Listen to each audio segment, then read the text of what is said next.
काफी लोग बने हुए हैं। कार्यक्रम केंद्र में हैं? वो स्वामीनारायण मंदिर कार्यक्रम केंद्र हो हाँ, काफी 30-32 लोग हैं। 30 है बाबा, 30 हैं? लोग, 30 है। हाँ, 30 लोग हैं। इससे ज़्यादा ही लग रहे हैं। तो इसका कितना है? 30। अभी बाइक में इतना जल्दी नहीं है।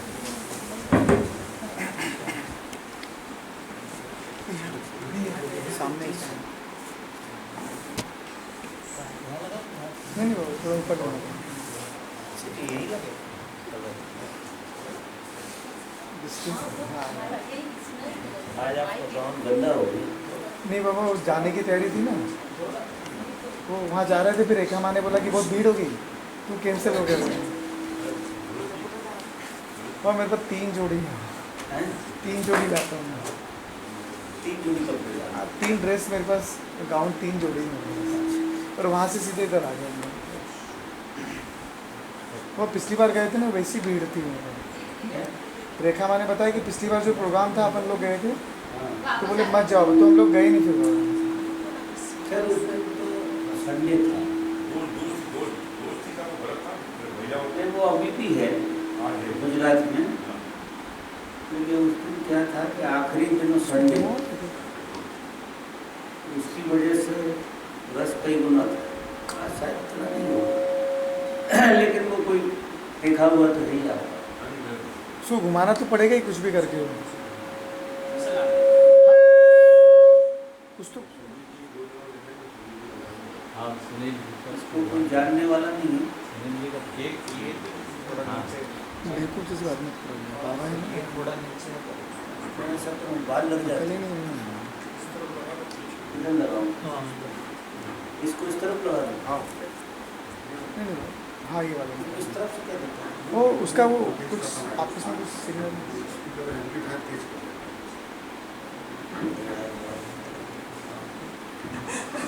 अच्छा, अब इतने लोग बैठे हैं, मेरी आवाज़ तो बड़ी रहती है। हाँ बाबा, ऐसे आवाज आपकी क्लियर है बाबा। हैं? ऐसे भी हाँ अब ठीक आ रही है, अब ठीक आ रही है बाबा। अब थोड़ा घुमा लो भैया इसको। और व्यक्ति आजकल दिखते नहीं हो, क्या बात है? दिखते ही नहीं हो तो ठीक है। रहते तो यही हो। और नीरू थोड़ा स्लो कर। अदृश्य है, वो तो होती ना होती बराबर ही होती।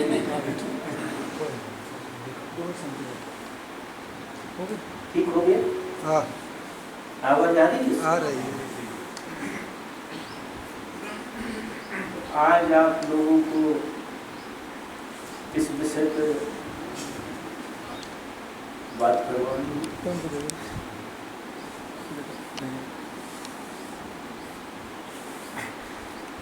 बाबा अभी हम लोग बाबा सब लोग यहाँ आके बैठे हैं, मतलब ये किसी ने भी नहीं सोचा होगा कि 5 बजे लेक्चर होने वाला है। मतलब ज़िंदगी में ये जो दृश्य है, ये जो चीज़ घटना भी घटी है, ये तो हमने सोचा ही नहीं था कि 5 बजे, हमारी सोच का ऐसा नहीं था कि ये सत्संग होने वाला है।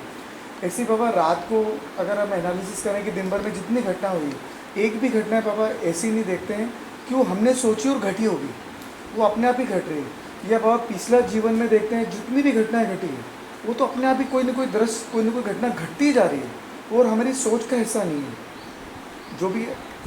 तो बाबा ऐसे में हम कि दुख हमारे हिसाब से हो जाए कि सुख हमारे हिसाब से हो जाए, कि हम ध्यान करना है कि नहीं करना है, कि प्रेमपूर्ण वातावरण बनाना है कि नहीं बनाना, तो वो हमारे हाथ में क्या है। अभी जैसे बाबा 8 बजे सत्संग है कि 10 बजे चलेगा कि 11 बजे तक चलेगा, वो भी हमारे हाथ में नहीं है। तो वह फिर हाथ में कुछ है ही नहीं, तो फिर करने के लिए हमारे पास क्या है बाबा। जैसे हम बोलते हैं कि ध्यान में डूबो या नहीं डूबो, ऐसा तो वो भी क्या नेचर ही करा रहा है कि बाबा कि कितना ध्यान में कोई आदमी डूबेगा या नहीं डूबेगा, या वो कैसा व्यवहार करेगा, तो फिर हाथ में क्या है बाबा। और ख़ास तौर पे बाबा 1 महीने से मैं ऐसा रोज़ रात को एनालिसिस, रोज़ रात को मेरे को आता है, मैं दिन भर की वो ख्याल करता हूँ कि आज जितनी घटना घटी, तो पता नहीं मैं किस किससे मिला और क्या क्या हो रहा, वो तो मैंने सोचा ही नहीं था।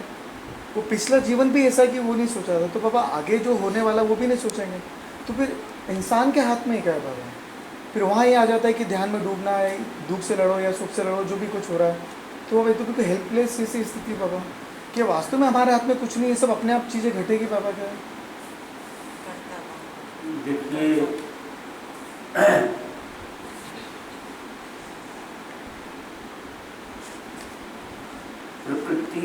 मोबाइल और पुरुष, हम दोनों का जोड़ है, प्रकृति और पुरुष। इसमें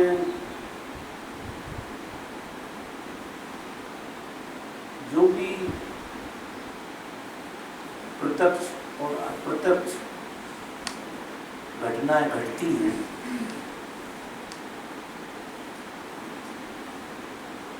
वो वाकई हमारे हाथ में नहीं होती। वो प्रकृति का खेल है। इसमें दुर्भाग्य से पुरुष प्रकृति का रोल अदा करने लगा। पुरुष अपने आप को, भूल कहाँ हुई है, पुरुष ने अपने आप को प्रकृति मान लिया। उसका कारण है, बिना पुरुष के प्रकृति खेल नहीं सकती। हर खेल के पीछे पुरुष का होना अनिवार्य है, तभी प्रकृति खेल खेल सकती है। सारा खेल प्रकृति खेलती है, लेकिन पुरुष की मौजूदगी में खेलती है। तो प्रकृति जब खेल खेल रही है, बात किसी को अच्छे से समझ में आ जाए, तो स्पष्ट हो जाए, कुछ ऐसा नहीं है जो मुझसे होता है, सब कुछ मेरे बावजूद होता है। प्रकृति खेल खेलती है, वो खेल कलेक्टिव है, वो परस्पर जुड़ा हुआ है। अगर सूर्य ग्रहण होता है किसी भी जगह, तो पूरी प्रकृति प्रभावित होती है। एक घटना सब घटनाओं से जुड़ी हुई है, और सूर्य ग्रहण भी अगर होता है तो सारी प्रकृति का जहर पीता, सब जुड़ा हुआ है। इतना जुड़ा हुआ है जिसका कोई हिसाब नहीं। हम सब एक दूसरे से, व्यक्तियों से नहीं, पेड़ों से, पौधों से, पत्तों से, जीवों से, जानवर से, पहाड़ों से, नदियों से, आकाश से, तारों से, ग्रह से, नक्षत्रों से, हम सब चीज का जोड़। हम मतलब प्रकृति। प्रकृति समष्टि का जोड़ है, समष्टि। और समष्टि अद्भुत ढंग से अपना खेल खेल है। लेकिन दुर्भाग्य ये घटता है कि पुरुष प्रकृति मान लेता है। अगर पुरुष पुरुष की जगह बैठा रहे, अब तुम कहते हो कि हाथ में क्या है, क्रिया तो तुम्हारे हाथ में नहीं है, कोई घटना तुम्हारे हाथ में नहीं है, और ना तुम्हारे सोचने से होती है। और अगर कोई घटना तुम्हें ऐसी लगती है कि तुम्हारे सोचने से होती है, तो वो कौवा के बोलने से फल का गिर जाने जैसा है। तो जब उसी समय कौवा बोलता है, उसी समय फल गिरता है। तो कई बार ऐसा हो जाता है तुम्हारे साथ कि जो प्रकृति करना चाहती है उसकी थोड़ी इंट्यूशन कभी कभार आ जाती है, तो उससे तुम्हें भ्रम हो जाता है कि जो मैंने सोचा था वो नहीं हुआ। वो ऊपर ऊपर की बात होती है, उसकी गहराई में कुछ भी नहीं होता। तो मेरा जो इशारा है वो ये है कि प्रकृति बिना पुरुष के होती नहीं, और प्रकृति में पुरुष का बिल्कुल रोल नहीं, रत्ती भर रोल नहीं। प्रकृति पूरा का पूरा एक खेल खेल गई, लेकिन मौजूदगी पुरुष की। अब तुम दो चीजों का जोड़, यही तुम्हारा द्वंद्व भी है कि तुम प्रकृति भी हो। जब ये सारी सृष्टि जो है ना, इसमें अकेली प्रकृति काम कर रही है, पुरुष इसमें छुपा हुआ है। पेड़ों में, पौधों में, नदियों में, तारों में, चांद में, ग्रह में, नक्षत्र में, इसमें पुरुष पूरा छुपा हुआ है। मनुष्य में पुरुष भी प्रकट है और प्रकृति भी प्रकट है। ये एक महान घटना है इस जगत की। इस जगत में अगर सबसे मूल्यवान कोई घटना है तो प्रकृति के साथ पुरुष का खड़ा होना, प्रकट रूप में। वो प्रकट रूप में खड़ा है, पूरी प्रकृति में वो अदृश्य रूप में काम कर रहा है। वहां प्रकृति को जरूरत नहीं,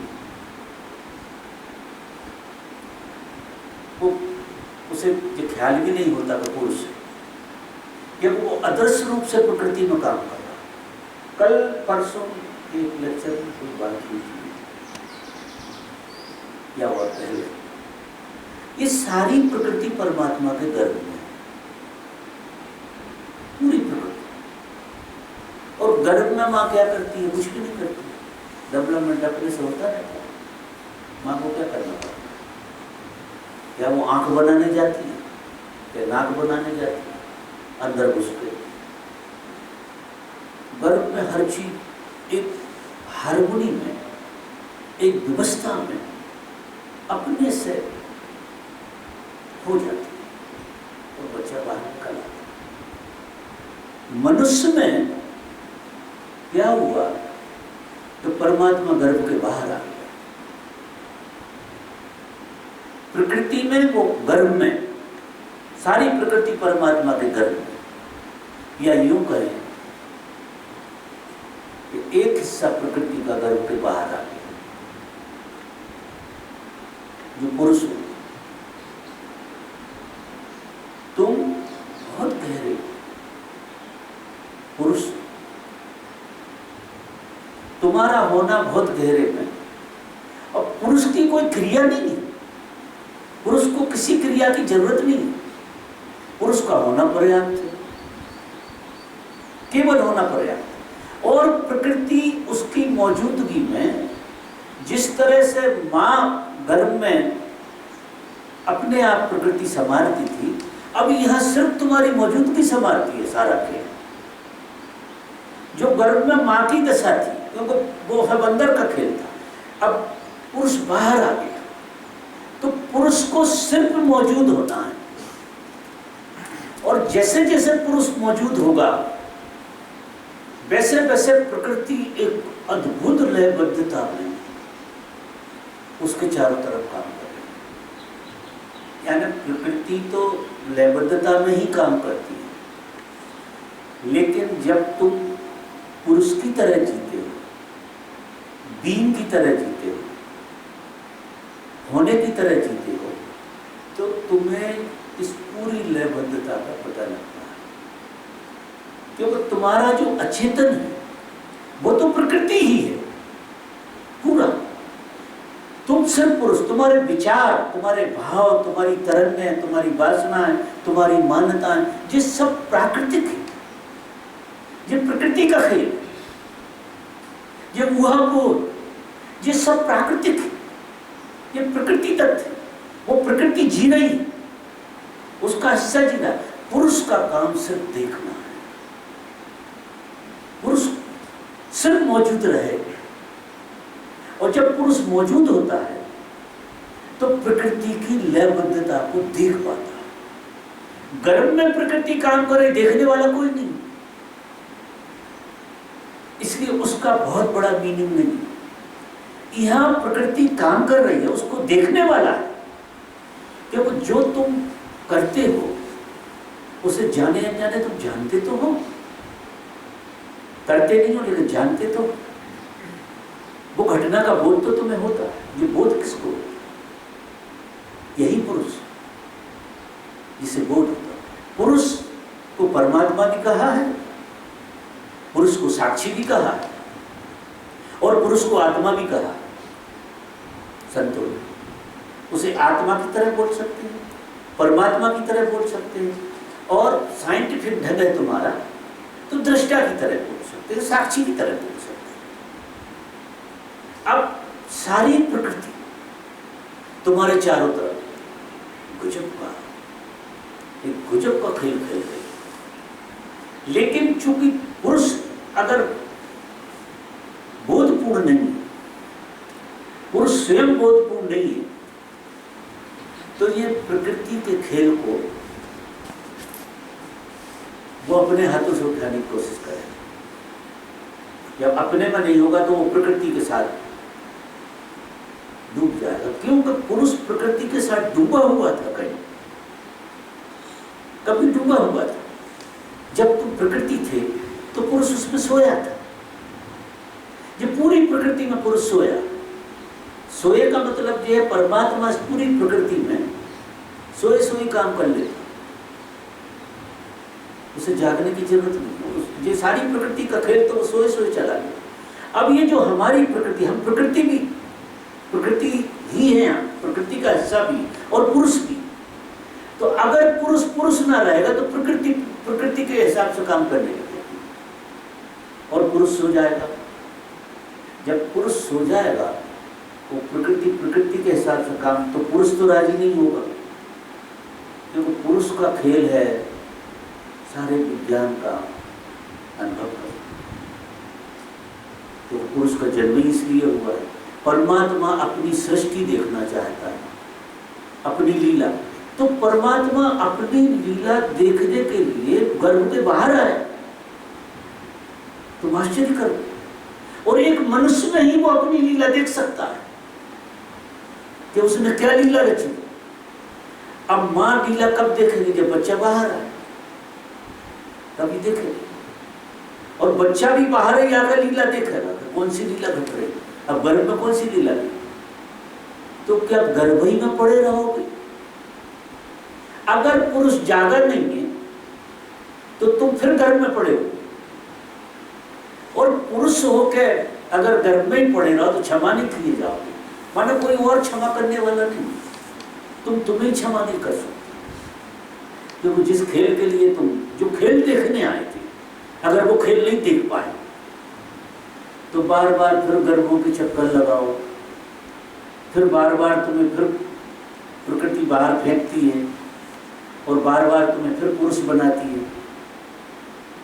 पुरुष का रोल अदा करे बस। अगर करने जैसा कुछ है आपके पास जो आप कह रहे हैं, तो अपने में मौजूद होना है। आप किसी खेल में इन्वॉल्व मत होइए, और जब आप खेल में इन्वॉल्व नहीं होते तो आपकी मौजूदगी से कभी कभी बाप बेटों के साथ इन्वॉल्व होकर काम को बिगाड़ लेता है। और बाप अकेला मौजूद हो तो बेटे बड़े अच्छा काम करते हैं। बाबा यहाँ मौजूद होना भी तो हमारे हाथ में नहीं है बाबा। जब तो कुछ भी चीज़ हाथ में नहीं है तो फिर मौजूद हो गए तो पैदा ही हुए। ये गलत कह रहा है। मौजूद होना तुम्हारे हाथ में नहीं, सिर्फ मौजूद होना ही तुम्हारे हाथ में। अब तुम्हें ये मौजूद होना क्यों नहीं लगता कि तुम्हें प्रकृति के इंटरफियर में ऊर्जा लगाना अच्छा लगता है। अब या तो तुम कर्ता बनो या फिर तुम दृष्टा बनो। एक ही ऊर्जा दो खेल खेलती है, वही ऊर्जा दृष्टा बनती है और वही ऊर्जा कर्ता बनती है। वही प्रभु कर्ता बनता है जब प्रकृति के साथ वो अटैच होता, आसक्त होता है, इंटरफियर करता है। और वही ऊर्जा साक्षी बनकर प्रभु का रूप धारण करती है, बाहर खड़ी हो जाती। तुम्हारी जो आदत है जीने की, वो कर्ता की आदत हो गई। तुम मौजूद तो रहते हो, कर्ता की तरह रहते हो, दृष्टा की तरह नहीं रहते। और तुम ये प्रकृति की उसमें से, गर्भ में से बाहर निकल के भी गर्भ में जाना चाहती हो। गर्भ का इतना आकर्षण है तुम्हें कि तुम गर्भ में ही रहना चाहते हो। वो प्रकृति के खेल में इतने अटैच होना चाहते। अब जो आदमी काम वासना में बहुत रस लेता है, वो गहरे में दोबारा से गर्भ में जाने की प्लानिंग करता है। उसी द्वार से निकला, उसी द्वार में घुसना चाहता है। तो मैं परमानेंट और काम वासना के खेल में आदमी को ये लगता है मैं परमानेंट रूप से यहाँ हो जाऊँ, ऐसा लगता है। हो नहीं पाते, वो प्रकृति तुम्हें फिर फेंक देती, बाहर फेंकती। तुम अटैच होते वो बाहर फेंकती, तुम अटैच होते वो बाहर फेंकती, क्योंकि वहां दोबारा से गर्भ में जाने का कोई अभी सिलसिला है नहीं। लेकिन अब इस तरह की सोच, इस तरह के जीवन का ढंग अगर तुम्हारा है, तुम अभी भी गर्भ ही खोज रहे हो। अब आश्चर्य करोगे, तुम जो सुविधाएं खोजते हो, तुम दुनिया भर की आराम सोचते हो, ये क्या है? ये दोबारा से तुम गर्भ सोच रहे हो, गर्भ में दोबारा से जाने की सोच रहे हो। तुम्हारा कर्ता भी दोबारा से गर्भ में जाने की प्लानिंग में लगा रहता है। अब दोबारा से गर्भ में तो जा नहीं सकते, एक बार कोई पैदा हो गया तो गर्भ में कैसे जाएगा? अब तुम निरर्थक उपाय कर रहे हो। सारी जिंदगी मनुष्य निरर्थक उपाय करता रहता है। वो क्या उपाय करता है? दोबारा गर्भ में घुसना चाहता है। तुम बहुत गौर से देखना जीवन की पूरी लीला, बहुत गौर से देखना, तुम्हारी चित्त की प्रवृत्तियों को देखना, तुम्हारे ढंग देखना, तुम्हारे खेल देखना। हर खेल में तुम गर्भ में जाने की सोच रहे हो। अब देखो, तुम वैसे गर्भ में नहीं जा पाओ तो भोजन ही गर्भ में डाल देते हो, इतना ज्यादा खा जाते हो, क्योंकि तुम्हें वो प्रतीति चाहिए कि कोई भीतर घुस गए तो कहीं अंदर तो ज्यादा खा जाओगे। वो भी गर्भ में जाने की प्रवृत्ति है। हमारी सारी प्रवृत्तियां बहुत गहरे में देखो, कर्ता का जन्म ही इसलिए हो गया। और कर्ता की जो बात कही संतों ने कि कर्ता से मुक्त, क्योंकि कर्ता दोबारा से गर्भ में जाने की कोशिश करेगा और कुछ नहीं करेगा। जो प्रकृति में वो इंटरफियर कर रहा है, कर्ता जो आसक्त होता, अटैच होता, वो दोबारा से गर्भ में जाने की प्रक्रिया है। इस खेल को बहुत बारीकी से समझना पड़ेगा। अब क्या गर्भ में जाना है या प्रभु होकर जीना है? अब नियति तो यह है कि तुम प्रभु होकर जियो, ये तो तुम लेकर पैदा हो, लेकिन तुमसे गर्भ छूट नहीं रहा। बार बार तुम्हें उसी की याद आती है और उसी में घुसने की कोशिश करते हो। अगर थोड़ी भी समझ है, अगर विज्ञान पकड़ में आ गया है, तो कर्ता की तरह मौजूद मत रहो, दृष्टा की तरह मौजूद रहो। दृष्टा की तरह जैसे ही तुम मौजूद होते हो, ये प्रकृति का खेल, क्योंकि तुम उसमें इन्वॉल्व बिल्कुल नहीं हो रहा। इन्वॉल्व होने का मतलब गर्भ में जाना। मेरी बात ध्यान से समझना। इन्वॉल्व जैसे ही तुम होते हो और किसी कारण से इन्वॉल्व नहीं हो रहा, तुम दोबारा से गर्भ ढूंढने लगे और फिर दुनिया भर के उपाय करते हो। हम जितने ज्यादा सोने के उपाय करते हैं, सबसे ज्यादा हमारे उपाय होते हैं, हम सबसे ज्यादा पैसा कायम खर्च करते हैं सोने के उपाय और खाने के उपाय। हमारी सारी ऊर्जा, हमारा सारा समय और सोने और खाने के लिए व्यवस्था करने में कर्ता होना अनिवार्य हो जाए, और वो बढ़िया से बढ़िया करने की कोशिश करते हो। क्यों? कि तुम वो गर्भ वाला आनंद किसी बिस्तर पर नहीं ले सकते, तो बिस्तर बदलो। तुम गर्भ वाला आनंद किसी स्त्री से नहीं ले सकते, तो स्त्री बदलो। मजा देखो, गर्भ वाला आनंद तुम किसी भोजन से नहीं ले सकते, तो तुम भोजन बदलो। अब ये बदलाहट चलती रहेगी तुम्हारी, तुम्हारा चित्त बदलता है। तुम गर्भ का सामान जुटाने में लगे हो। जो आदमी सोचता है कि मुझे आराम में जाना है और आराम के साधन ढूंढना, वो गर्भ की तैयारी में जा रहा है। बहुत बारीकी से समझना, और इतना समय और ऊर्जा खराब करता है और गर्भ में जा नहीं सकते। मजा देखो, कोई उपाय नहीं, इसलिए सब थक जाते हैं। जिनके पास बढ़िया से बढ़िया साधन है, मैं देखता हूँ बहुत लोगों, बहुत ज्यादा साधन के बाद तो नींद बिल्कुल गायब हो जाती है, क्योंकि कम से कम साधन नहीं थे तो उनके विषय में सोच सोच के थक के सो जाते थे। अब बहुत सारे साधन इकट्ठे कर लिए और नींद नहीं आ रही, और बिना नींद के मजा आएगा नहीं, तो मादक चीजों का उपयोग करने लगे, फिर जहर खाने लगे, शराब पीने लगे, देखो सोने का कोई ना कोई आयोजन। अब ये मादक चीजों का उपयोग भी गर्भ में जाने की प्रक्रिया, तुम आश्चर्य करो। हम कहीं सुकून ढूंढ रहे हैं बाहर, और बाहर सुकून ढूंढने का मतलब ये है कि तुम सुकून छोड़ के आए हो, जब तो ढूंढ रहे, कहीं तो छोड़ा है सुकून, और सुकून छोड़ा तुमने गर्भ में। जब तुम गर्भ में थे तो सबसे ज्यादा सुकून में थे। वो व्यवस्था प्रकृति की ऐसी है। अब एक तो ये गर्भ ढूंढना,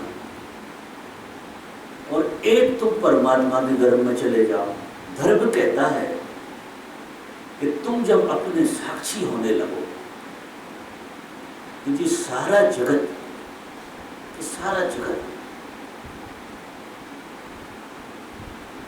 तुम्हारे लिए ऐसा काम करने लगेगा जैसे तुम दोबारा गर्भ में चले गए। सारी चीज, क्योंकि ये सारा जो जगत है ये परमात्मा के गर्भ में है। अब बोधपूर्वक तुम परमात्मा के गर्भ में चले गए। घटना तो वही की वही घटे, लेकिन बोधपूर्वक घट गई।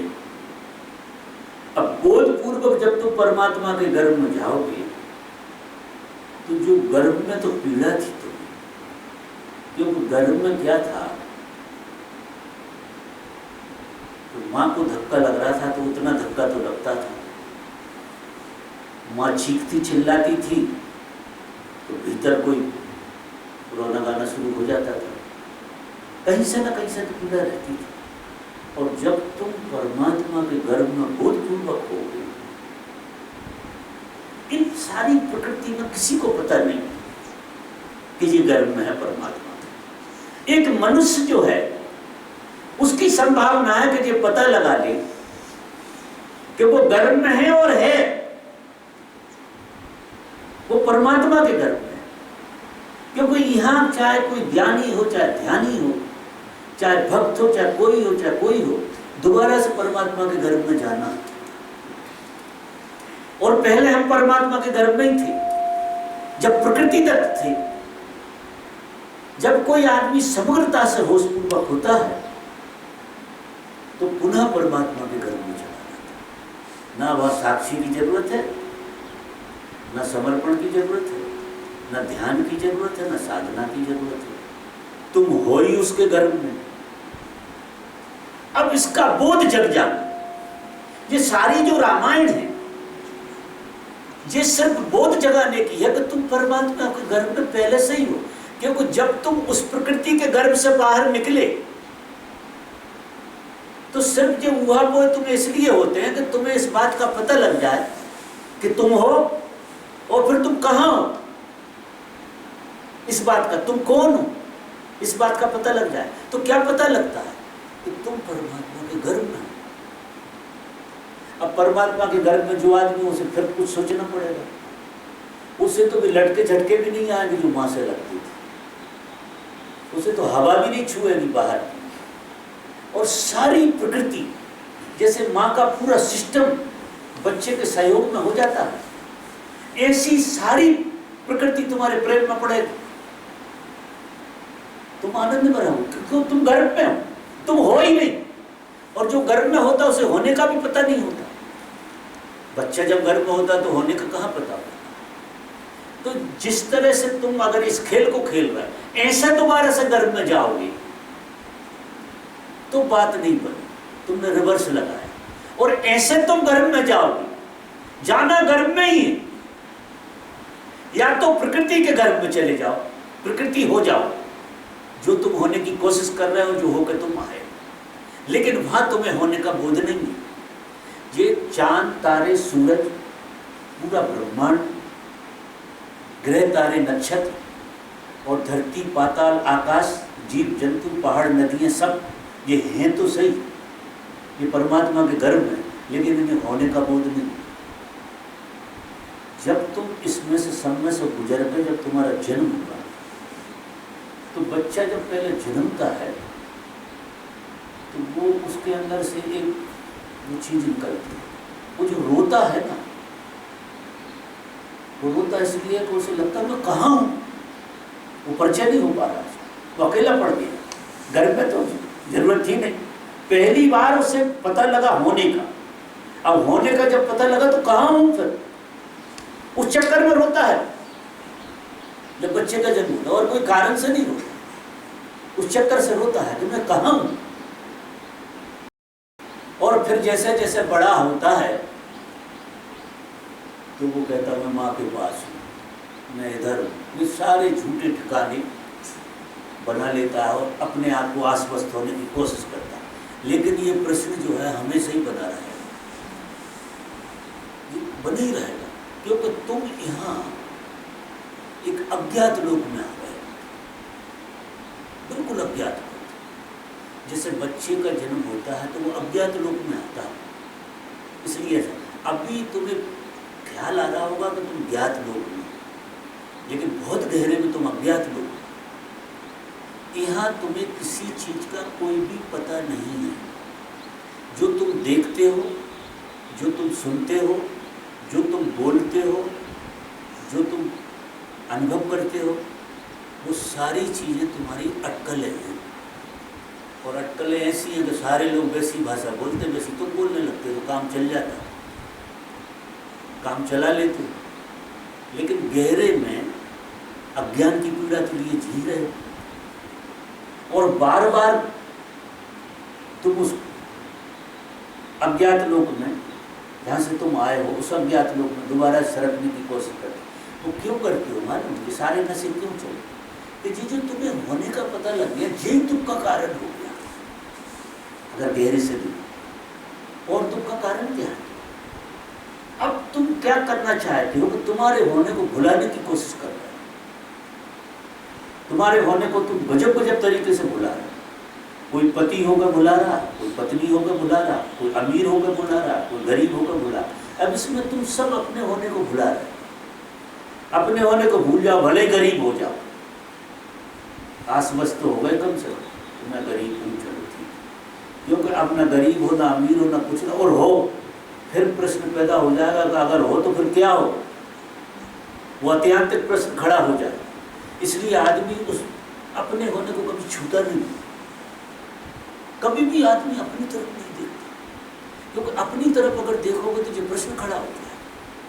अगर तुम अपने होने को अनुभव करने लगोगे, मैं बहुत बार कहता हूँ लोगों से कि अपने होने को अनुभव करो, लेकिन लोग अगर अपने होने को अनुभव करेंगे तो ये अत्यंतिक प्रश्न खड़ा हो जाए कि हूँ, लेकिन मैं हूँ कौन?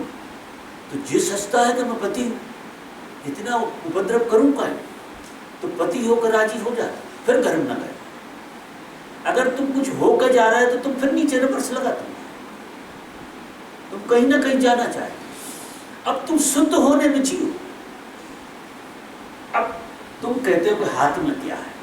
अरे भाई तुम हो, और ऐसा तुम्हें होने का बोध हो जो तुम्हारे बिल्कुल हाथ में है। अगर तुम कर्ता नहीं बनते तो इस विद्या को जियोगे। अगर तुम कर्ता से थक गए, कुछ और नहीं होना चाहते हो, तो फिर तो होने में रहोगे, और होने में जैसे ही तुम टिकोगे वहां क्रिस्टलाइजेशन आ जाए, वो होने में विस्फोट हो जाए। जो आदमी होने में टिक जाता है वो होने के पार निकल जाता है। लेकिन इतना होने का मौका कहाँ देते? हम 5 मिनट भी होकर नहीं जीते। 5 मिनट बाद तो हम पता नहीं क्या हो जाते हैं। कोई सामने आवर जाए एक आदेश की कहीं से भी, हम तुरंत डंडा लेकर खड़े हो जाते, प्रेमी हो जाएंगे, प्रेम का हो जाएंगे, पता नहीं अंड संड, माने गधा घोड़े सब होने तैयार है, लेकिन होने में नहीं जीना है। अब आदमी की नियति है होने में जीना, और आदमी सबसे ज्यादा होने को भुलाने की कोशिश कर रहा है। 4 पैसा आ गए, अमीर होकर जी रहे, मैं अमीर हूँ, सभी बता रहे। भिखारी हो गए, कंगाल होकर कंगाली बताता है, भैया बड़ी कंगाली है आदमी, क्योंकि वो कंगाली से मतलब नहीं है। कंगाली से भी अपने को जोड़ लिया। लोग गरीबी के दुख रोते रहते, कई लोग अमीरी के रोते रहते। अब बीमार लोगों से पूछो जरा, कभी बीमार आदमी के बगल में जाओ तो वो 10-12 बीमारियां गिना देती। एक औरत कहाँ से आई थी बीच में, कहीं से आई, 17 बीमारी गिनाई उसने।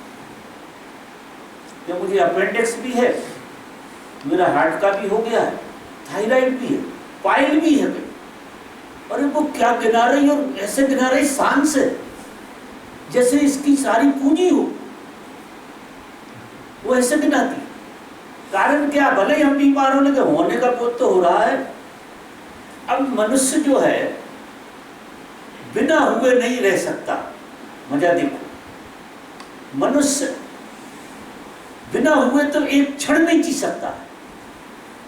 या तो तुम स्वयं होकर जियो या गधा घोड़े होकर जियो, जो भी होकर तुम्हें जीना है वो जी लो, वो सरल पड़ता है।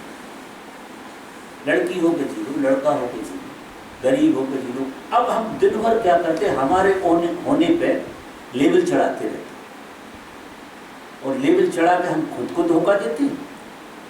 और जब जो जैसा लेवल चढ़ा लोगे लोग तो वैसी व्याख्या करेंगे ना तुम्हारी, तो लेवल तुम चढ़ाए वो, तो जैसा लेवल चढ़ा लेते हो वैसे लोग तुम्हारी व्याख्या करते, तुम्हें भरोसा आता कि मैंने यार जो लेवल चढ़ाया वो बिल्कुल सही है, 4 लोग भी कह रहे हैं। तो उस पर जो तुम नहीं हो सकते हो वो होने की कोशिश करते हो। अब सारे लोग एक ही काम कर रहे हैं, जो कि हो नहीं सकते वो होने की कोशिश कर रहे हैं, और सब फेल हो जाते हैं। एक भी पास नहीं होता इस प्रयोगशाला, क्योंकि जो तुम होने की कोशिश कर रहे हो वो तुम अपने होने से हटने का आयोजन। मजा नहीं। तो धर्म कहता है कि जिस दिन तुम्हारे अंदर कुछ भी होने की वासना मिट जाए,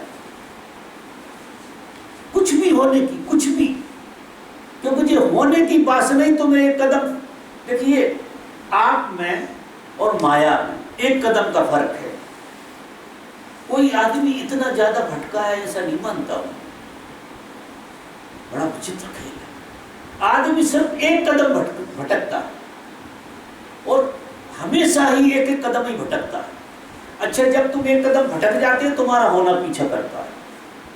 आगे चलो, तुम वहां खड़े होकर तुम फिर क्या करते हो, कदम फिर भटकते, फिर तुम्हारा होना पीछा करता है। तुम्हारा होना तो बिल्कुल पीछे लगा ही है तुम्हारे, और तुम अपने होने से, जैसे ही तुम्हारे अंदर कुछ होने की वासना पैदा होती है तुम होने के बाहर खड़े हो जाते हो। कुछ भी होने की वासना आए कि तुम होने के बाहर खड़े हुए तो एक कदम ही जाते हैं। मैं लोगों को एक कदम भटका हुआ देखता हूं, लेकिन वो एक एक कदम ऐसे भटकते हैं, भटकता एक ही कदम है। सारी जिंदगी तुम साल भर भटक सकते, भटकोगे एक ही कदम। मजा देखिए, यहां एक कदम से ज्यादा भटकने है ही नहीं। अगर आप फॉरवर्ड जी रहे हैं तो एक कदम आगे जा रहे हैं, और जो एक कदम आगे जाने की सोच भी रहा है, जहां खड़ा है वहां से एक कदम आने की भी सोच रहा है, वही माया है। वो एक कदम माया के लिए, तुम माया में एक कदम ही भटकते हो, ज्यादा नहीं भटकते। बस वो भटकन से थोड़ा सा थक जाते हो, उस जगह पर होना आ जाता, फिर उससे एक कदम भटक जाता। ऐसा तुम्हारा बहुत बड़ा गैप नहीं है, बहुत छोटे गैप में चलता है। परमात्मा के तुम्हारे बीच में लुका छिपी कई खेल चलता, वो पीछे पीछे तुम आगे आगे, वो पीछे पीछे तुम आगे आगे। वो जैसे ही तुम्हारे बगल में आप खड़ा होता तुम आगे खसक जाते, तुम एक कदम फिर आगे सरक जाते, चाहे उल्लू हो जाओ, गधे हो जाओ, कुछ भी हो जाओ, लेकिन तुम वहां नहीं खड़े रहोगे जहां तुम खड़े रहे। अब साधक का काम क्या है? साधक को फॉरवर्ड में नहीं बैकवर्ड में जाना है। अब कोई आदमी बैठा है और वो अपने को पीछे लेता है, अपने से भी पीछे लेता है। जैसे जो तुम हो, तुम्हारे पीछे क्या खड़ा है, तुम्हारे देख क्या खड़ा है, तुम्हारे पीछे तो तुम्हारी मौत ही खड़ी है और कोई नहीं खड़ा। तुम एक कदम क्यों आगे बढ़ जाते हो? तुम्हारा होना मौत की तरह है, तुम्हारा होना ऐसा नहीं, मौत की तरह है तुम्हारा। नहीं तुम आगे क्यों खसकते जाते, तुम्हारे होने में खड़े क्यों नहीं? तो तुम्हारा पीछा कर रही है मौत, बहुत गहरे। ये तुम्हारी जो जीवन लीला है जो माया है, जो माया एक कदम आगे आने में बनी रहती। अगर इसे एक कदम आगे मौका मिलता रहे तो ये जिंदा रहती। कभी आदमी के लिए कुछ भी होने का चांस ना मिला तो तड़फड़ा जाता है, एक दिन भारी हो जाता है उसके लिए, तो उठेगा, बाहर जाएगा और कुछ ना कुछ उपद्रव कर लेगा, कुछ होके तो दिखाएगा। फिर कई लोग जो है ना आदतें बना ली, लोगों की बड़ी आदतें नहीं, लोगों ने अपने होने के लिए अच्छी आदतें बना ली जिसे वो कहते हैं कि अच्छा काम करते हैं, और लोगों ने अपने होने के लिए बुरी आदतें बना ली, वो बुरा करते हैं। अब दोनों एक से ही, क्योंकि दोनों आदतों से जीते, दोनों के लिए अपने होने को भुलाने का आयोजन करना। तो जो अच्छा करता है इस जगत में, उसे अच्छे करने की बीमारी लग जाती है, वो आदत हो जाती है, उसे पता ही नहीं है इसके पीछे अस्मिता कहाँ काम कर रही है। वो जो है उसका अहंकार कुछ हो जाता है कि वो होने में तो टिक नहीं सकता, और बुरा आदमी बुरा काम करता चला जाता है, वो भी अपने होने को भुलाने का आयोजन करता है। यहाँ हम सब अपने को भुलाने का आयोजन करते हैं। अब ये प्रकृति में जो आप करते हो, जो प्रकृति आपसे कराती है, आप कहते हो मैं तो कुछ नहीं कर पाता, होते हैं दो काम, आदमी दो काम करता है। प्रकृति दो तरह से काम करती है, अच्छा भी करती है, बुरा भी करती है, दोनों का संतुलन है उसका। तो या तो किसी क्षण में तुमसे अच्छा काम कराती है प्रकृति, और अच्छा काम जो प्रकृति कराती है उसमें तुम अपने को जोड़कर अच्छा अनुभव करने लगते हो, और बुरा काम कराती है तो तुम बुरा, लोग कहते हैं कि देखो मैं बहुत हरामी आदमी हूँ यार, कहते हैं कई लोग ऐसा कहते हैं, मुझसे उलझना मत यार, मैं बहुत ही हरामी आदमी हूँ, मैं कुछ भी कर सकता हूँ।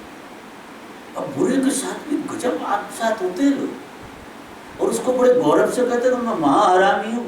साधारण मत समझना मुझे, अहंकार ऐसी घोषणा नहीं करता। मेरा जो निवेदन है वो क्या है कि जो एक कदम होने की प्रवृत्ति है तुम्हारी, यही तुम्हारी बाधा है, एक गर्भ में जाने का आयोजन।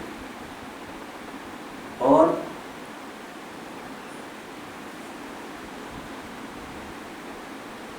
कोई भी व्यक्ति गर्भ में अगर जाना चाहता है तो उसे मरना तो पड़ेगा, जब जो मरेगा नहीं वो गर्भ में कैसे जाएगा, लौट के तो नहीं जा सकते गर्भ में। बूढ़ा हो गया 80 साल का, 90 साल का, अब उसे गर्भ में जाना तो क्या करना पड़ेगा, उसे मरना पड़ेगा। मरेगा जब भी गर्भ में जाएगा, बिना मरे तो जा नहीं सकता। हम बिना मरे गर्भ में जाना चाहते, बिना मरे तो गर्भ में जा नहीं सकते। तो तथाकथित रूप से तो मर गए,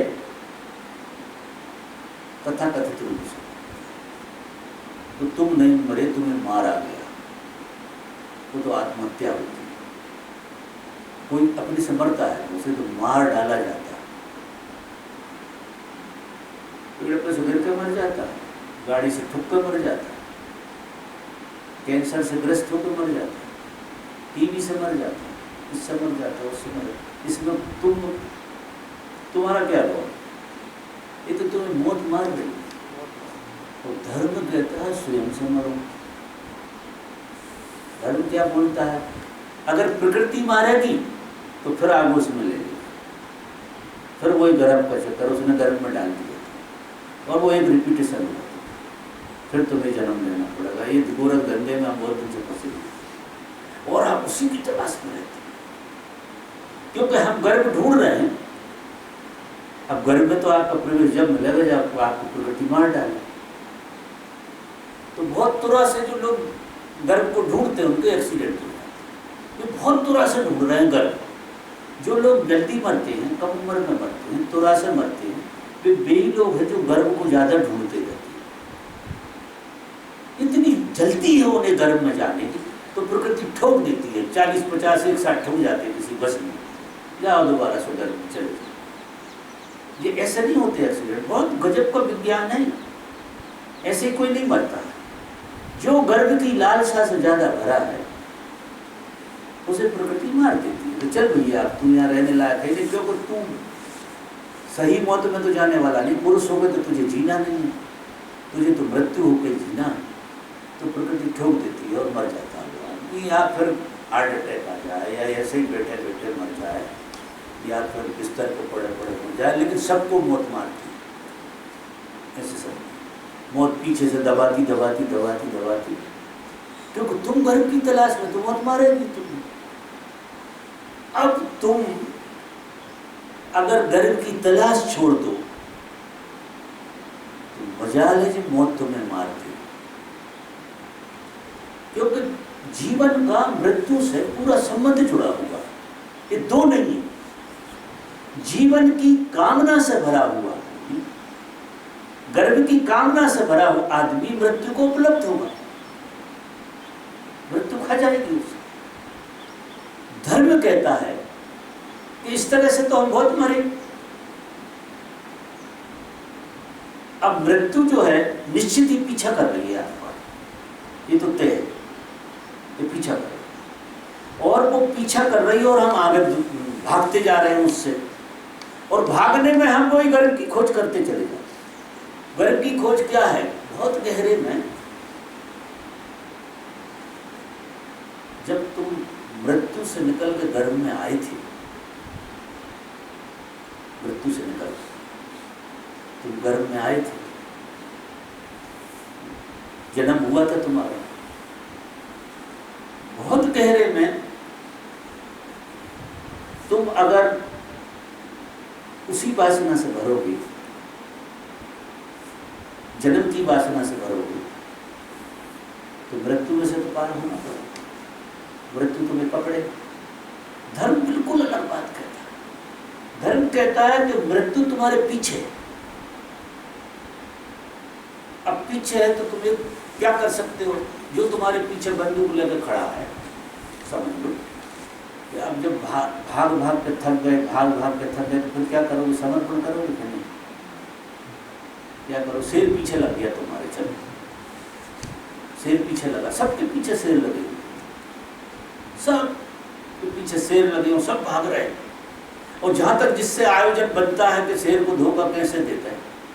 अब एक जगह ऐसी आ जाती जहाँ धोखा देने कोई बचते ही नहीं, ऐसी जगह आती, सबको आती, और शेर पीछे खड़ा हो। अब जो नौबत ऐसी आ ही रही है तो फिर हम पलट के शेर के पीछे खड़े हो जाए। अब कोई आदमी, साधक का मतलब क्या होता है? साधक मृत्यु के पीछे लग जाता है, मजा देखो, और मृत्यु उससे भागती है। साधक ढूंढता है उसे कि तू है कहां, बहुत डरा लिया तू, और वो अबाउट टर्न हो जाता है। संसारी मृत्यु से भाग रहा, मृत्यु उसका पीछा कर रही, और वो आयोजन करता जाता बचने की, और आखिरी में वो दबोच लेती। सिद्ध माने जो साधक है वो पलट जाता है, वो ये कहता है कि कई जन्मों में डरवाया तुमने, अब हम तेरा मुकाबला ही करते हैं, देख लेते हैं तेरे।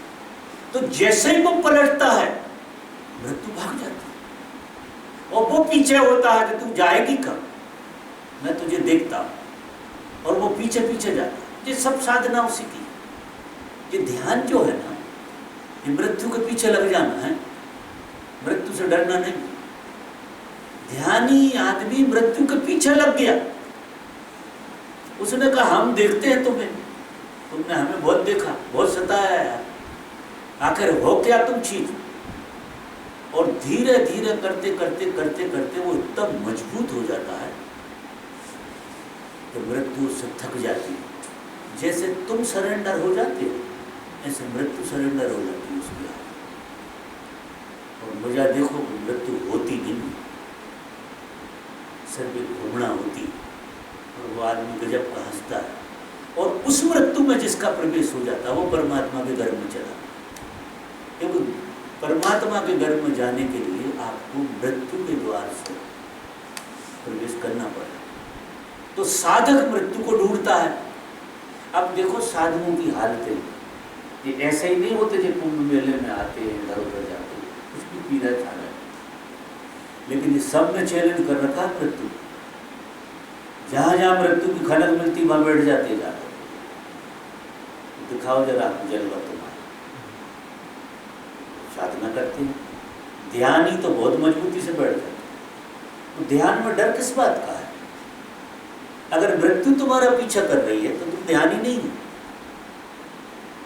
तुम ध्यानी बिल्कुल नहीं, तुम संसारी हो। और उसमें भी तुम प्लानी बनाते रहोगे, कुछ ज्यादा से ज्यादा पहुंचोगे तो सिद्धियों तक पहुंच जाओ, और वो भी गर्भ का आयोजन है तुम्हारा।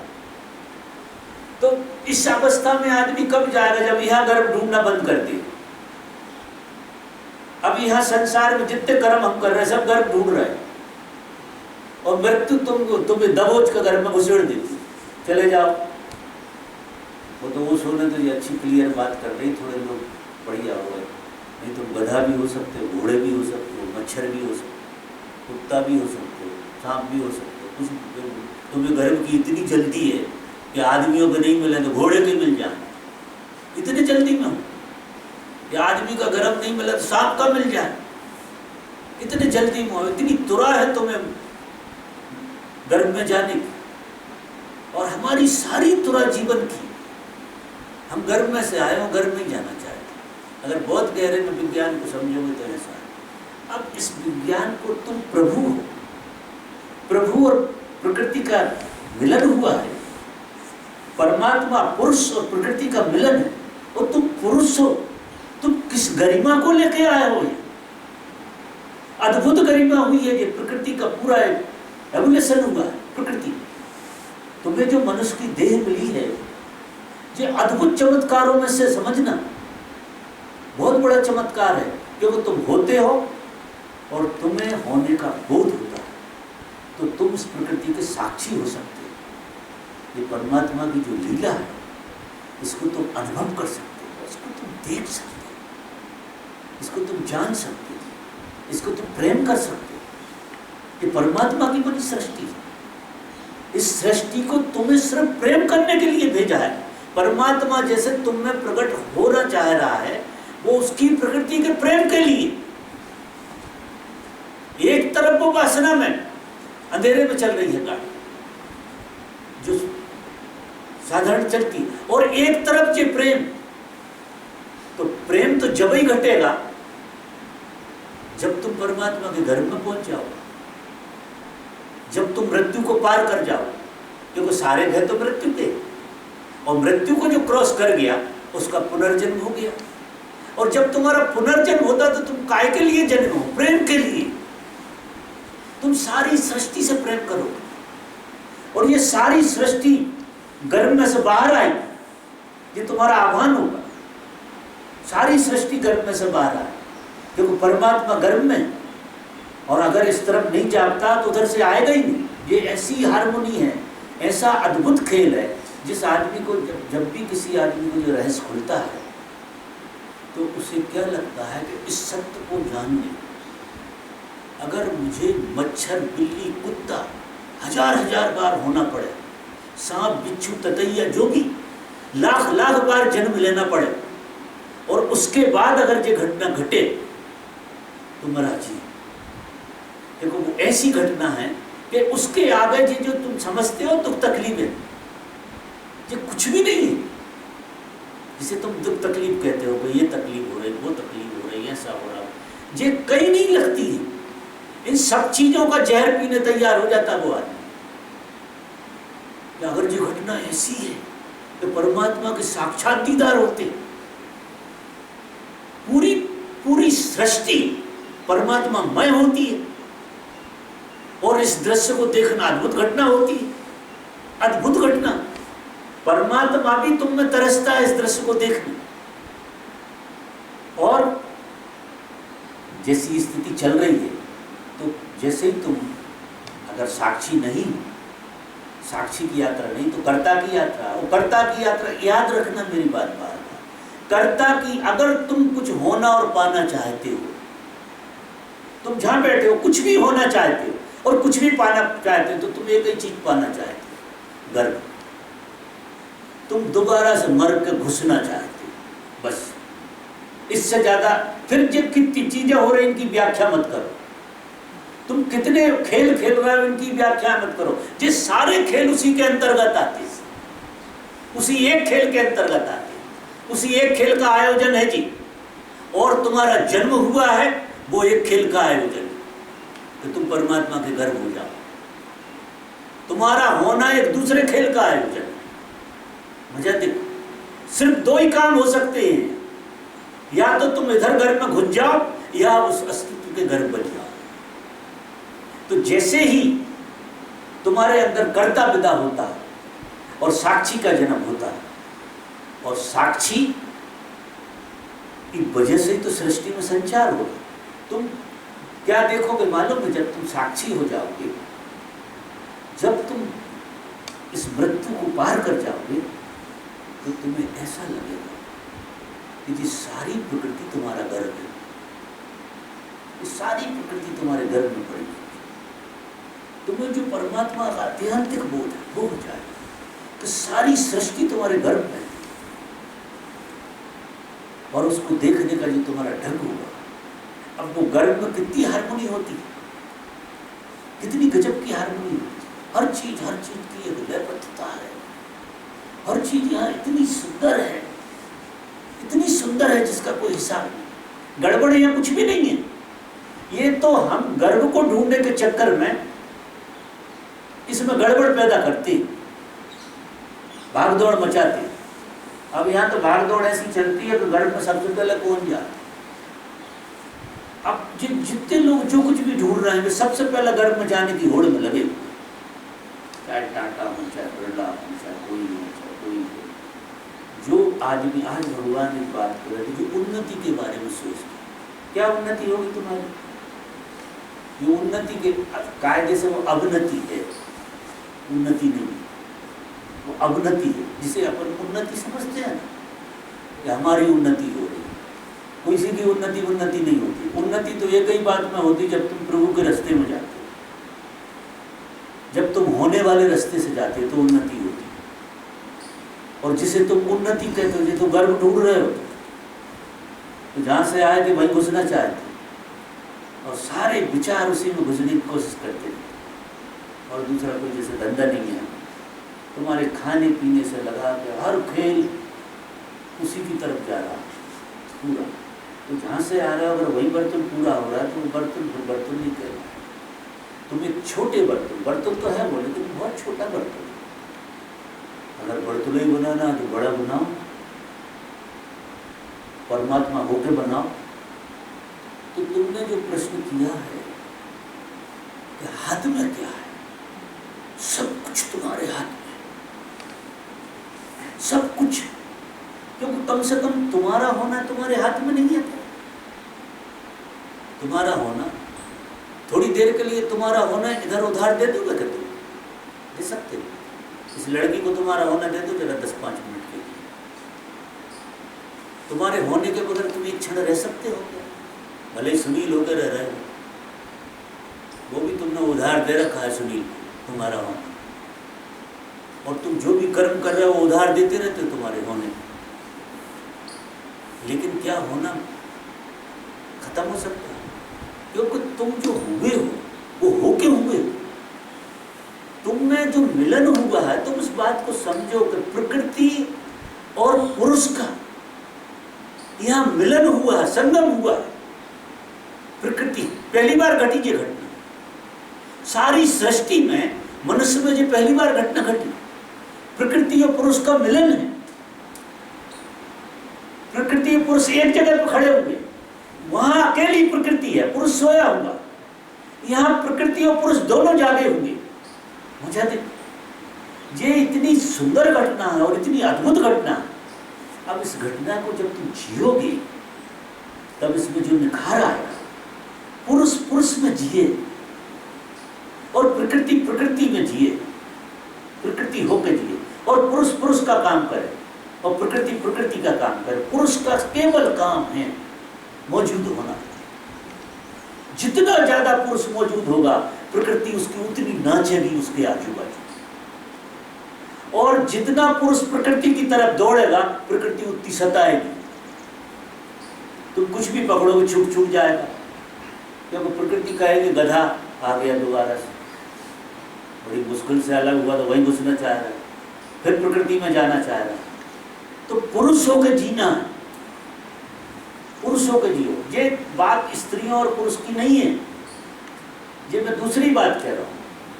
स्त्री और पुरुष इसमें भेद मत मानना, तो बिल्कुल भेद नहीं है, बस होके जीने वाली बात है। तो वो तो स्त्री तो कहने सुनने की बात है और ये पुरुष कहने सुनने की बात है, लेकिन वो जो मैं बात कर रहा हूँ वो बिल्कुल अलग बात है। तो अगर तुम पुरुष होकर जियोगे तो सारी स्त्री का आनंद लोगे, सारी प्रकृति तुम्हारे कितने प्रेम में है यार। और आज भी तुम्हें दिखाई नहीं देता, तुम अंधे हो। देखो तुम तो तैयारी घुसने की करते रहते, तुम सारी सृष्टि को जरा गौर से भी देखोगे तो थोड़े से भी पुरुष भाव से, प्रकृति भाव से नहीं, पुरुष भाव से, तो तुम दृष्टा भाव से देखो। जब हम उसको प्रकृति के भाव से देखते तो उसमें व्याख्या डाल देते, और पुरुष भाव से देखो तो साक्षियों को देखो। केवल देखोगे, फूल भी आनंदित होगा जब तुम आंख से देखो। फूल, जब तुम फूल को देखोगे नाचेगा फूल, पहली बार किसी ने देखा, उसमें भी प्राण आ जाएंगे, क्योंकि देखने वाले की इतनी ताकत है कि जो सोया हुआ परमात्मा फूल में पड़ा वो भी सक्रिय हो जाएगा। गुरु और शिष्य का खेल ही ऐसा होता है। गुरु शिष्य को ऐसे देखता है, इतनी गहराई से देखता है तो उसके अंदर जो मुर्दा परमात्मा पड़ा उसमें जान आ जाती, प्रकृति में जान आ जाती। सारी सृष्टि पूरी बदलती है जब एक आदमी जागता है और एक आदमी जाग के देखता है। ये कोई साधारण घटना नहीं घटी है हम लोगों के बीच में, भगवान का अवतरण साधारण इतने लोगों में जान डाल के गए हैं जिसका कोई हिसाब नहीं। अब हमारी आदतें हैं कि हम प्रकृति को ढूंढ रहे हैं, प्रकृति में घुसने की कोशिश कर रहे हैं। कितने करो, कब तक करो? पुरुष तो होनी पड़े, क्योंकि तुम्हारा जन्म हुआ है इस खेल को देखने, इसके गवाह होने कि ये कैसी रचना है, ये अद्भुत रचना। और उसके गीत गाओ, सारे शास्त्र, सारे पुराण, सारे वेद, उसी के गीत तो गाए उन लोगों ने जो तुम्हारे काम आ रहे हैं। भगवान इतने सालों तक बोलते रहे, वो क्या बोलते रहे? उसी खेल के गीत गाते रहे और तुम्हारे अंदर से सचेत करते रहे कि तुम प्रकृति के उपद्रव में मत पड़ना, अपने पुरुष को समझने की कोशिश करना। और पूरा विज्ञान समझाया, पूरा विज्ञान समझाया। तो मित्रों, हाथ में तो है यार, ऐसा नहीं कहूंगा कि तुम असहाय पैदा हुए, गलत बात है कि असहाय तो प्रकृति है। नहीं बाबा, लेकिन 100 लोगों में से उदाहरण के लिए अपन मान लें कि एक आदमी, आपने बोला कि दृष्टा होना हाथ में, तो 100 में से एक आदमी के हाथ में वो आदमी दृष्टा होकर जी रहा है, लेकिन 99% हमारे जैसे लोग मान लो दृष्टा को नहीं जी रहे हैं। तो नेचर कैसे डिसाइड कर रहा है कि ये आदमी ध्यान में ज़्यादा घेरे जा रहा है या कम जा रहा है, या ये ज़्यादा दुख में या सुख में?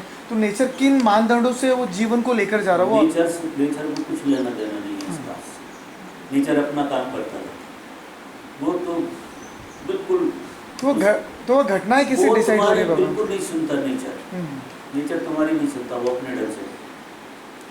आपको इन सब बातों को भूल जाना चाहिए। और 100 आदमी जानते हैं, 200 आदमी जानते हैं, 1 आदमी जानता है, तुम जानते हो, वही तुम्हें काम है। कभी भगवान एक लेक्चर में बहुत बढ़िया बात कह रहे थे, और वो ये कह रहे थे, मैं बैठा हुआ था सामने, कि ये अद्भुत घटना कभी कभार किसी को घटती है, लाखों में एक को घटती है। वो चोट इतनी जोर से लगी कि वो व्यक्ति नहीं, ईमानदारी की बात, तो वो लाखों में जिसकी बात कर रहे हैं वो मुझे इशारा किया है, लाखों में वो व्यक्ति मुझे चुना है, इशारा तो उनका हो गया, बोल दिया। ये लेक्चर पूरा का पूरा उन्होंने मुझे कहा। यहाँ जितने लोग बैठे हैं, जो मैं बात कर रहा हूँ, वो प्रत्येक व्यक्ति को लागू होती है। सुनने की, समझने की बात है। अब ये मैं प्रश्न में से प्रश्न कर दिया तो 200 लोग हैं, 2000 लोग। अब ये मूल चीज पे से ही हट गए, ये मूल चीज को इतनी दूर फेंक दिया है मैंने, जिसका मैं सीधा सीधा तुमसे कह रहा, तुम्हारी संभावना कह रहा, तुम ही खड़े हो जिसके लिए मैं बात कर रहा, और तुम अपने को पता नहीं क्या, तो वो हजारों लोगों के बाद मेरा नंबर तो आखिरी में हो। जब लाखों का नहीं हुआ तो मेरा कहां से आएगा? उन लाखों में तुम किसी की बात समझो, इशारा समझो, वो लाखों में एक तो। और मैं ईमानदारी से बात करूं, जब ये बात मैंने रियलाइज की ना, उन्होंने जब कहा मेरे जीवन में कुछ क्रांति बना गई। और जिस गरीबी को तुम लोग रोते रहते हो, तुमने क्या गरीबी देखी होगी जिस शरीर में गरीबी थी? बहुत गरीबी हमें ये तो सब चलता है। और प्रकृति किसी को गरीब बना कर जगाती है, किसी को अमीर बना कर जगाती है। उसका तो सारा खेल जगाने का, उस पैटर्न में से निकाला उसको पूरा। आप आश्चर्य करोगे जब कोई बात समझ में आई मुझे कि जिस जाति में मैं पैदा हूँ, जिस वंश में पैदा हूँ, जिस माँ बाप से पैदा हूँ, और जिस पत्नी से ब्याह किया, और जो भी बच्चे मेरे घर में, इन सब का एक एक चीज का मुझे सहयोग मिला है। और जबकि उन परिस्थितियों सब विपरीत, सब विपरीत, बड़ा उल्टा सीधा खेल, गांव से ही उपद्रव, गांव में दुनिया भर को इतना विपरीत काम है जिसका कोई, अब वो विपरीत नहीं, वो विपरीत बिल्कुल नहीं। मैं लोगों से कहता हूँ मेरी जीव पत्नी के अलावा कोई और होती शायद मेरी यात्रा नहीं हुई। मैं पैर छूने जैसी बात होती है, तो मैं वहाँ से लौट के आया तो वो मुझे माँ जैसी दिखती थी। अगर ये औरत नहीं होती, वो सब जुड़ा होता है। तो देखो जो जहाँ खड़ा है, मैं उदाहरण उसको तो अपवाद हो सकते हैं, लेकिन मैं आप लोगों के बीच का आदमी, अपवाद नहीं। वो कृपा तुम सब पे घट रही, तुम जितनी पात्रता तुम में उतनी पात्रता शायद उससे कम इस जीव की रही हो, उससे कम ही मानता हूँ। जितने लोग आप बैठे उससे कम मानता हूँ बिल्कुल, लेकिन मालिक तो मालिक है, और वो संभावना ली है तुम्हारे भीतर। और गुरु की बात चच जाए, विध जाए आपकी छाती, जिन्हें धोते हो ना जिन चीजों को, ये तो मैं कहता हूँ हजार हजार लाख लाख बार भी नहीं होती, लाख बार भी ऐसी गरीबी को जीना पड़े अगर इस घटना में उनकी सहयोगी हो। सांप पिच्छू काटते रहे तो भी चले। अगर ऐसी घटना कोई बनती है मनुष्य का जन्म लेने के बाद, तो मनुष्य पे जितनी यातना आए सब आ जाए, सारे संसार की यातना एक आदमी पे आ जाए तो भी कम, सारे संसार का उपद्रव एक आदमी में घुस जाए। पासंग जैसा नहीं है जो मनुष्य की क्रांति, जो तुम संभावना ली है उसके आगे, जो तुम्हारी संभावना उसके आगे, जो सब चीजें भूल जाओ, ये कोई चीजें आड़े नहीं आती, सिर्फ तुम्हारी मिसअंडरस्टैंडिंग आती है। तो तुम्हें जो घर में घुसने की आदत है वही आड़े आती है, और दूसरी कोई चीज। तुम हर चीज में वही ढूंढ रहे हो, मेरी बात बहुत गौर से समझना। हर चीज में तुम गर्भ में जाने की कोशिश कर रहे हो, तुम सोना चाहते हो, और सोने के लिए तुम आए नहीं, तुम जागने आए। बिना जागे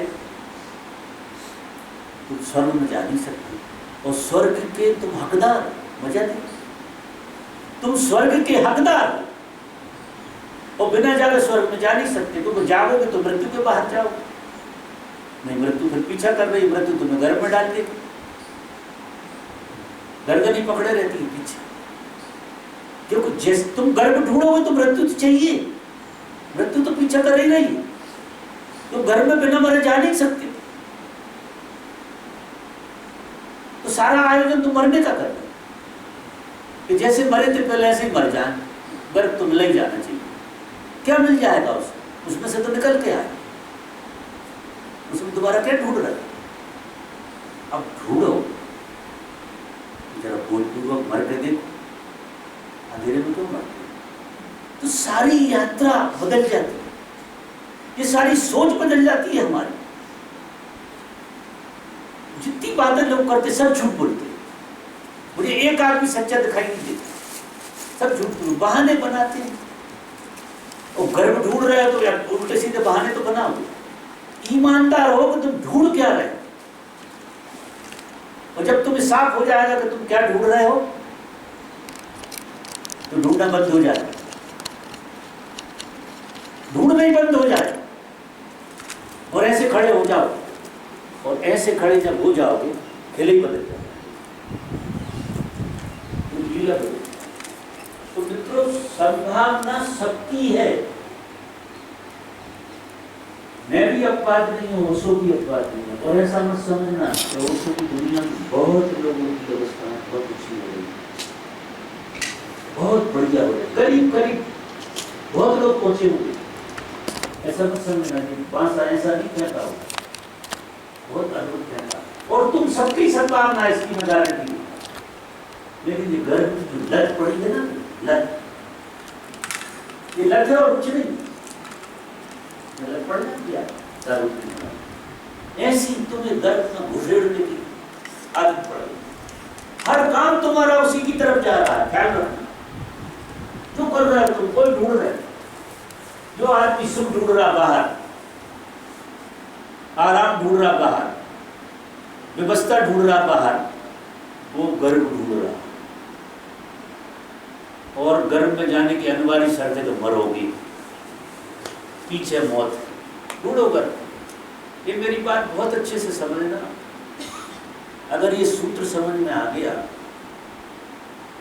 तो तुम जीवन की परम सत्यता के हकदार हो। और मैं पुनः कहता हूं कि एक कदम बढ़ते हुए होते, तुम्हें कुछ होने का भाव ही गलत है। जो तुम्हें कुछ होने का भाव आता वो तुम्हें एक कदम आगे फेंक देता, गर्भ में डालता, वो गर्भ की यात्रा चालू हो जाती। तुम्हें कुछ होना नहीं, बस हो तुम, उस होने को जियो। उस होने को जियोगे तो तुम पलट जाओ। फिर तुम अपनी जब होने को जीने लगोगे तो अपनी पहचान भी तो ढूंढो। तुम तो सही कि तुम कौन हो, ये प्रश्न पैदा होगा। हूं मैं, लेकिन कौन हूं? अब कुछ होकर तो जिया नहीं जा सकता, तो ये होना में तो प्रश्न आएगा ही ना, फिर कौन हूं? और वो कौन हूं जो है ना, वो यात्रा नहीं है। जब तुम्हारे अंदर ये प्रश्न पैदा होगा कि मैं कौन हूं, तो यात्रा तो नहीं हूं। तुम खड़े हो जाओ। अगर तुम्हें कुछ पता ना हो कि तुम कौन हो तो तुम हिल सकते हो क्या? हिल सकते हो? तुम्हारा एक कदम नहीं हिले और इसी प्रश्न में उत्तर खड़ा हो जाए। ठीक यही प्रश्न उत्तर बनकर खड़ा हो जाए। और अगर तुमने भी मान लिया कि मैं ये हूं और मैं वो हूं, फिर गर्व में जैसे ही तुम कुछ होना चाहते हो, कृष्णमूर्ति कहते चॉइसलेस। ओशो भी कहते जब तक तुम्हारी चाहत नहीं होती कुछ भी होने की, तब तक तुम अपने में टिकोगी कैसे? और जो अपने में टिका वो पहुंचा। टिक नहीं पहुंचना है। जो अपने में टिक गया वो पहुंच गया। ज्यादा देर टिकोगे विस्फोट हो जाएगा। जैसे ही तुम अपने में टिके तो बात खत्म हो गई, अपने में टिकने की बात। और हम अपने से बाहर भाग रहे हैं, कुछ होने की कोशिश कर, तो बिल्कुल हाथ में है। और पूरा सदगुरु तो सहयोग करेगा, उस सहयोग से तो तुम पैदा होगे। परमात्मा ने तुम्हें मनुष्य का जन्म दिया और सदगुरु की लाइन में तुम्हें बिठा दिया। तुम्हें सहयोग नहीं मिल रहा, गजब का सहयोग मिल रहा है। तुम पलट गए, ये गजब का सहयोग। बस इतना है कि आप टिक जाओ। ज्यादा से ज्यादा अपने में टिको, और टिकने के लिए तुम्हें कुछ नहीं करना, जो गर्भ ढूंढ रहे हो बंद कर दो बस। तुम्हें ढूंढो मत कुछ, हो होना नहीं है, हो। जो मैं सारा सूत्र कहता हूं कि होने में हो, मेरा सारा सूत्र इसी पे रहता है। तो जो मैंने जाना हो गया जाना, वही बात मैं आपको हजार हजार रंगों से बताता हूं। तुम हो जाओगे तो हो ही जाओगे। तुम्हारा होना और होना एक ही बात है, और तुम्हारा कुछ होने का भाव माया है। मेरी बात ख्याल में आई? नहीं आई हो तो और मैं क्लियर करूं, नहीं फिर मैं भूलता। आ गई हो तो सबूत हो। मेरी दृष्टि में तो तुम मेरी बात सुनते चले, कोई हिस्सा तो है यार बुद्ध का, नहीं मुझे सुन कैसे पाओगे तुम भी? मैं अदृश्य बात कर रहा हूं। निश्चित ही कोई हिस्सा तुम्हारे भीतर, क्योंकि तो तुम्हारा होना तो है ही ना, तुम्हारा होना तो है। तो उस होने में टिकोगे, तो टिकोगे नहीं तो कुछ और हो जाओ, कहीं भूल भुलैया हो। तो मित्रों, मैं थोड़ा सा चहल कदमी करे शरीर की जरूरत होती है। होने में ज़्यादा से ज़्यादा सीखने के लिए आपने जो विधि बताई कि हजारों बार दिन में अपने होने के गवाह बनो, जो और कुछ होने की कोशिश मत करो। इसमें कुछ करने की जरूरत नहीं, जो होने की कोशिश करते हो ना वो गलत है। ढूंढा जाने मत करो, कुछ भी मत ढूंढो। इवन परमात्मा को ही मत ढूंढो, वो बाहर नहीं मिलता, तो होने वाले द्वार में से आएगा। परमात्मा तुम पे खत्म हुआ, तुमसे शुरू होता, तुम पे आकर समाप्त हो गया, उसकी सारी क्रिया उसने समाप्त कर दी तुम पे, और तुम ही द्वार है, तुमसे ही खुलेगा। जब तुम अपने होने में घुसोगे, तुम्हारा होना उसी के भीतर जाने का द्वार है।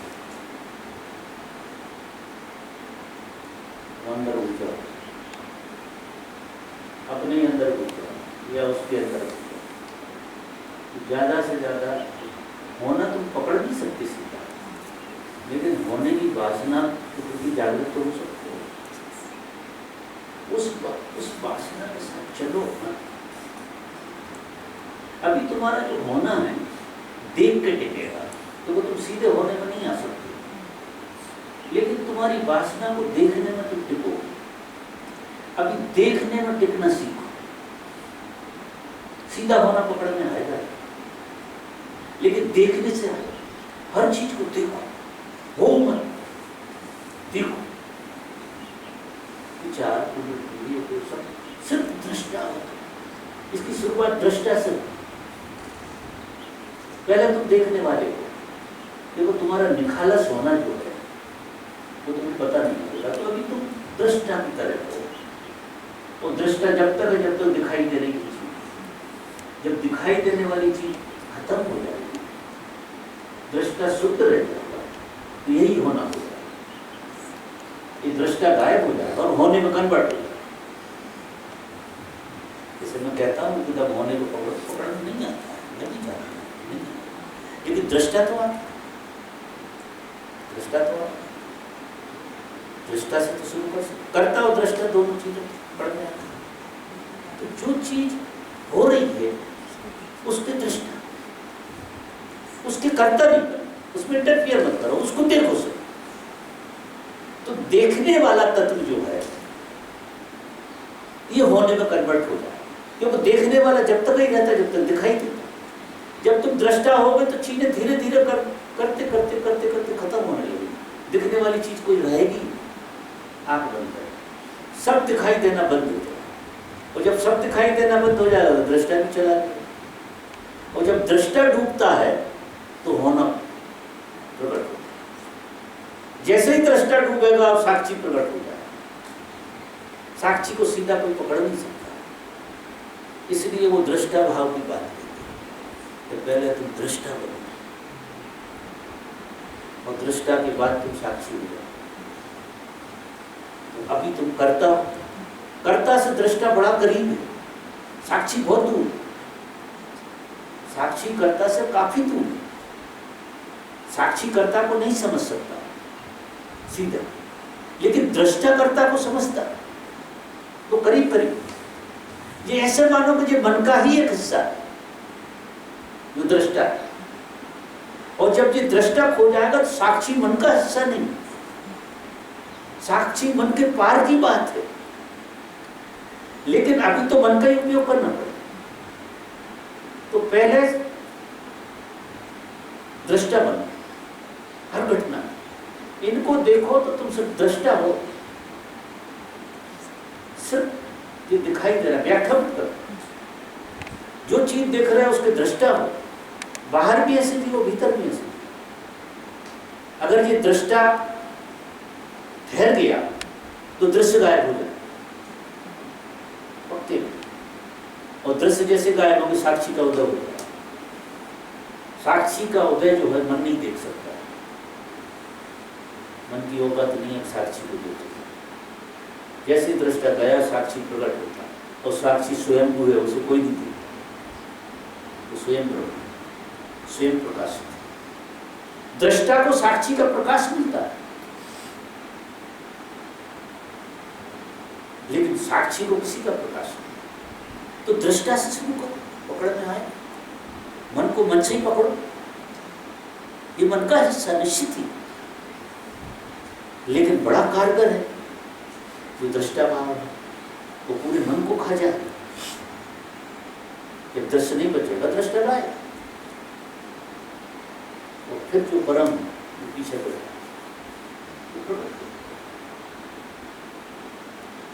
ठीक, और कोई पूछना हो तो और कुछ करो।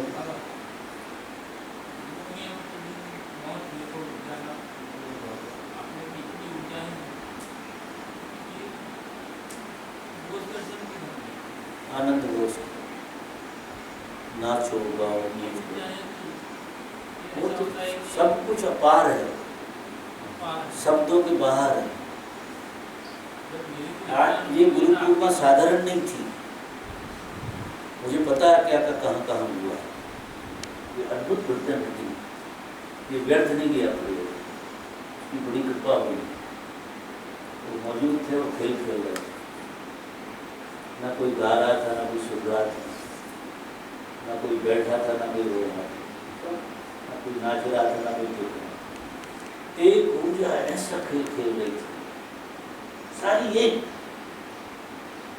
सब एक हो गए थे। और ये कितना काम करेगा तुम्हें पता नहीं। तुम पहले तो ऐसे ही बितो, किसी को सब ना बितो, तुम बिना उस सब के मिट नहीं सकते। तो यहाँ तुम्हें हल्का सा गैप आ जाता है, तुम्हें पता नहीं पड़ता कारण क्या होता है। तो भजन कीर्तन में ऐसी चीज होती तो कोई परम शक्ति हमारे अंदर प्रवेश करता है, हमसे श्रेष्ठ कोई अद्भुत हमको घेर लेता है, आच्छादित करता। और वहाँ जो है परमात्मा ही परमात्मा के खेल को दिलाना सिखाता, वहाँ तुम्हें थोड़ा गैप आ जाता। अब जो गैप का स्वाद तुमने जाना वो तुम्हारी यात्रा का सत्संग का बड़ा मूल है। ये साधारण चीजें नहीं होती। पहले तो हम उनके दरबार में रहस्य को देखते थे, अब उनकी कृपा से यहाँ दरबार लगता है, उनका दिन आता है, और यहाँ कीर्तियों की सबसे बढ़िया गुरु पूर्णिमा होती है। देखो गुरु पूरे अस्तित्व में इतना उतर आता है नीचे इस दिन, ये साधारण दिन नहीं, और ये तुम्हारे जन्मों जन्मों के संकट काट देता है, तुम्हें पता नहीं। वो गैप ने क्या किया है तुम्हारे साथ, जो तुम ऐसे हो गए थे, बिल्कुल नाच चल रहा है, गाना चल रहा है, तुम्हारी झुकी बन गई, किसी की आंख वैसी हो गई, उसमें हल्के हल्के से गैप आए, और उसमें तुमने श्रेष्ठ प्रवेश कर गए। जैसा मैं देखता हूँ वहाँ पर बड़ी मजा लेता है। तो वहाँ कोई खेल नहीं, कोई आदमी नहीं है, कोई परम का खेल चल रहा है, बड़ा अद्भुत खेल है। तो इसलिए जो जितने लोग इसमें शामिल थे वो गजब धन्यभागी लोग, गजब धन्यभागी लोग। कई जन्म कट गए हों, मैं ऐसा मानता हूँ। मेरी प्रीति भी बहुत बढ़ गई, ऐसा कुछ ऐसा अद्भुत हुआ, क्योंकि जो लाए तो पुण्य ही है तुम्हारे, ये पुण्यात्मा थे सब इकट्ठे हो गए। पता नहीं कहाँ से आ गए, अभी लोग अमेरिका से आ गए, 10-15 गुरु माया इंडिया आ गई खेल होते, जिसे उसे बुलाना हो तो इकट्ठा नहीं होता, इसकी लीला है। तो आपकी वजह से हुआ है। ये सब उसी का खेल है साहब। बता रहे यार।